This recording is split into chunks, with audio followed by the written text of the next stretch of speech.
Dear students, this question is from thermal physics and from Pathfinder MCQ. Question is, an ideal monoatomic gas is trapped in a cylinder closed at its right end. The cylinder is divided into two parts by a fixed heat conducting portion and a piston that is left of the fixed portion. The piston and the walls of the cylinder cannot conduct heat. Masses of the gas in the left and right parts are m1 and m2. A force F is applied on the piston is slowly increased starting from some initial value. What is the molar specific heat of the gas in the left part during process?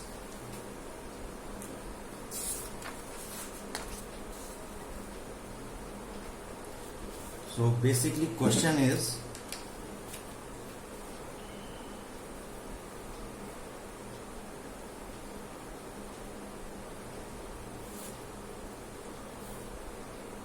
ये cylinder दिया है और यहां पर आपको एक fixed partition दिया है. So dashed part is fixed partition.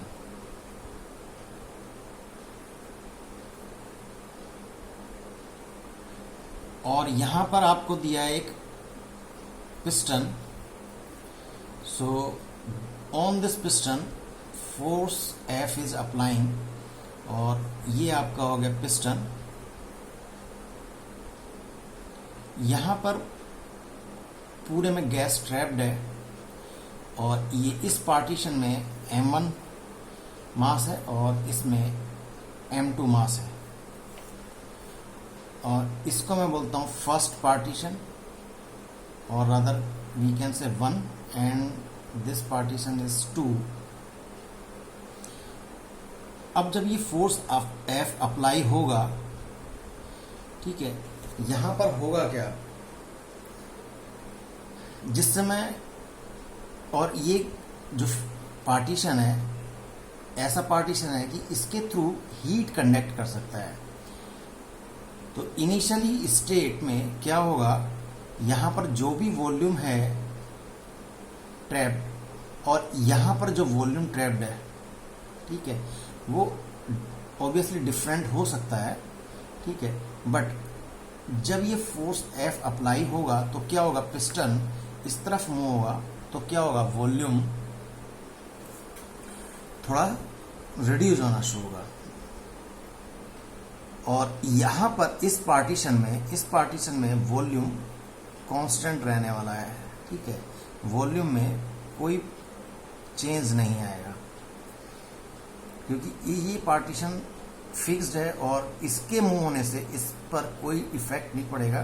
तो जो भी वॉल्यूम था यहाँ पर फिक्स रहेगा और यहाँ पर इस पार्टीशन 1 में वॉल्यूम चेंज होगा, ठीक है. और जैसे जैसे आप फोर्स F अप्लाई करते चले जा रहे हैं वॉल्यूम चेंज होता चला जा रहा है. तो यहाँ पर आइडियल गैस थी, तो आइडियल गैस में अगर मैं ये देखूं PV = nRT, जब वॉल्यूम डिक्रीज हो रहा है तो क्या होगा, इसको प्रेशर को इंक्रीज होना पड़ेगा और प्रेशर इंक्रीज होगा तो ये टर्म तो कांस्टेंट है, ठीक है.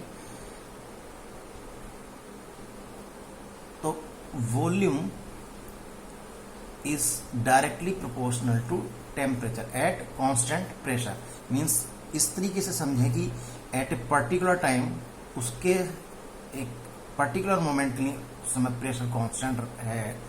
तो यहां पर वॉल्यूम डिक्रीज तो हो रहा है लेकिन वॉल्यूम क्या है, directly proportional to temperature according to your Charles law. तो कहने का मतलब क्या है, टेम्परेचर चेंज होगा और जब यहां पर टेम्परेचर चेंज होगा तो क्या होगा, it will conduct some heat, ठीक है, it will conduct some heat and that heat will flow from partition 1 to partition 2. तो let that delta Q heat flow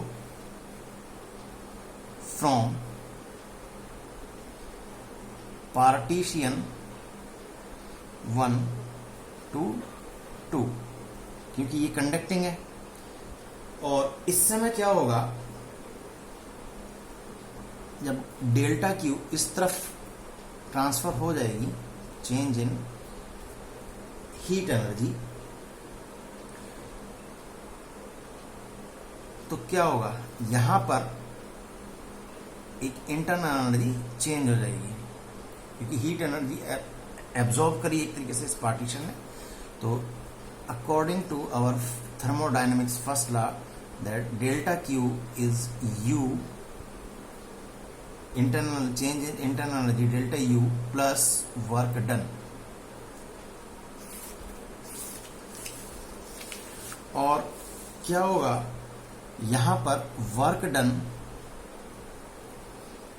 equals to 0। क्यों? क्योंकि वर्क डन क्या होता है, P इंटू डेल्टा वी। और इस पार्टीशन में जब हीट यहां पर आई है तो इंटरनल एनर्जी तो चेंज होगी, लेकिन इसका वॉल्यूम कांस्टेंट रहा है, वॉल्यूम में कोई चेंज नहीं आया, तो डेल्टा वी इज हियर 0।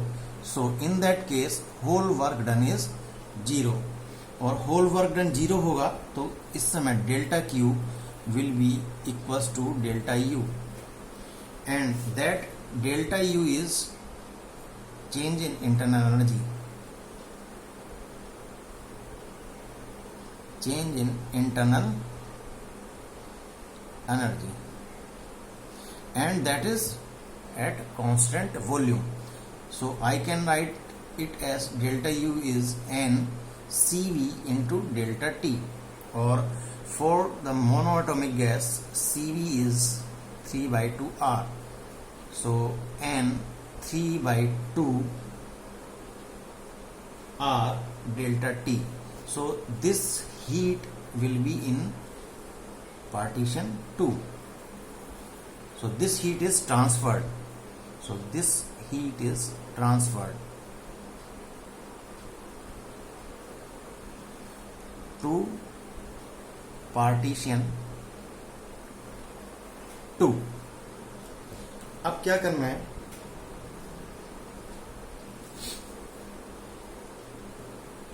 हमें निकालना था molar specific heat of the gas in cylinder and for the partition 1। तो मोलर स्पेसिफिक हीट, ठीक है, मोलर स्पेसिफिक हीट क्या होता है, that delta Q is N1C into delta T, specific molar heat capacity. So we have to find out this molar heat capacity. So this C will be delta Q divided by N1 into delta T, and from our previous equation this internal change जो हुई थी, so that delta Q will be here n times 3 by 2 R delta T. So substituting here delta Q, hence C will be minus 3 by 2 n2 upon n1 into R into delta T, and here will be delta T also. So this will cancelled out, so this will be the specific heat 3 by 2 n2 upon n1, and n2 n1 is the number of moles, so I can substitute here 3 by 2, n2 will be mass m2 divided by molar mass, and this is the same gas, so m1 divided by molar mass, so this will be cancelled out, and this multiplied by R, hence specific heat, molar specific heat will be minus 3 by 2 m2 upon m1 multiplied by R, and this is the final answer. Hope all of you get understand this. So in this you have to understand what is the process, and in this process what is going on. After analyzing this you can do any question on that. Thank you very much.